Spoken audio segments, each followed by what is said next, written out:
And go. It's the Truth Be Told show.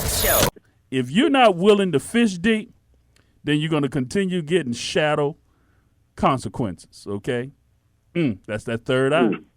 If you can't handle the truth, okay, you might want to go ahead and stone it. That's what happened to Stephen, right? You know, Yep. Stephen got stoned, right? Because he was dropping something so heavy, okay, that they couldn't handle it. So that's basically what you're referring to, right? Absolutely. 2 years old, or 3 years old, 2 years old. We were young kids, and my sister Ann, who was about 10, was taking care of us.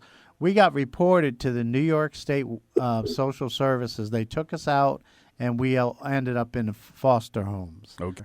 And I can't prove it, Michon, but I think she escaped Nazi Germany because she was so strict. She had a 1-acre property in Peekskill, New York, with barbed wire around it. Now, this African-American brother and his brother, and I saw how he was taking care of his brother, and we bonded against the Nazi. And he was good Christian, Sunday school. Big time confessing Christian. He was an IBM executive in White Plains, New York, the IBM headquarters. Now, what happened was there were some riots and stuff, and he popped off at the table. He said, "Oh, look at them niggers. They're up to no good. They're tearing up the city." And so Peter Hayes is sitting there, and I said, "Hey, you shouldn't call them niggers. They're black people just like us." He came up and beat on me, and I'm fending off the blows. So he's beating me, bum, bum, bum. And he would go downstairs for 15 minutes, came up, beat me, and I'm blown. He was demon-possessed. He was so angry that I challenged him. What happened, I was big into sports for a while, and I remember saying, "I'll never use drugs." They called me Hazer, Hazer, got high 5 times a day. So my friends would pick me up at 7:30 in the morning. We'd smoke a joint. 10 a.m. homeroom, smoke a joint. Noon, go out, smoke a joint. After school, 3:30, smoke a joint. Every night up until about 7:30, we had to be home 8, smoked a joint. I did this for 4 years of my life, from 17, 18, 19, 20. And, now here's what happened. If you've never taken a hallucinogenic like mushrooms or LSD, that opens you up spiritually. So I had this experience where I descended into hell.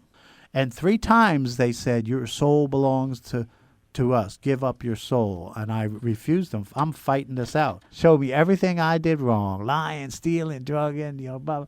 And I couldn't argue with them because these are things I did. So they felt like they had me. These demons even said this: "Your mother died because of you." Oh, snap. I'm a 4-year-old boy. My mother died. They wanted all this guilt trip. And I was praying desperately to God. After about 3-4 hours, I snapped out of it. And I didn't give up my soul to the devil. And, and I had a reapproachment. So And the people that was there, and I got confirmation with that with my brother up in Paducah. He said it to me first. He said, "Peter Hayes dropped such a deep conversation that if you had any amount of truth in you, you either is going to play it, or if you try to fight against it, be exposed." I am an ordained minister, been preaching and ministry all over the world. God's blessed me. Thankful. God took a little hustling kid from New York. I've been to Russia. I've been to Kenya, Africa. Talked to prime ministers. I met the prime minister of Kenya and talked to him just like we are. I met the president of Ethiopia, the vice president of Nigeria, and they shook my hand telling some of the stuff. I've been to Israel twice. I've been to Japan, Korea, all over America, and that's what God will do when you turn your life over.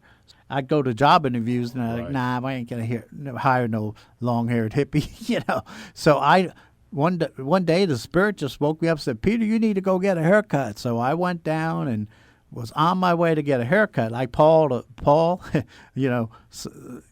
and on the way I met 2 Christian sisters, and they said, "Hey, we're doing some workshop. You'd like to come hear what we're doing?" And when God said He created man and His males and females in His image and likeness, and He gave us 3 simple duties and responsibility: to be fruitful as individuals, man up as a man, woman up as a female, and then come together in godly marriage, multiply, and have dominion. Okay? Oh, wow, I've been blaming God for what the devil did. See, God didn't tell my father to drink and become a drunk. It was Or the use devil. the N-word.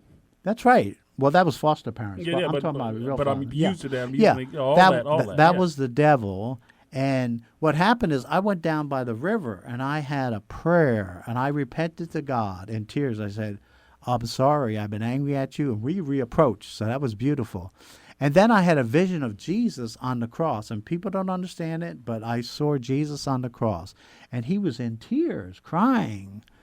And I'm having this spiritual vision.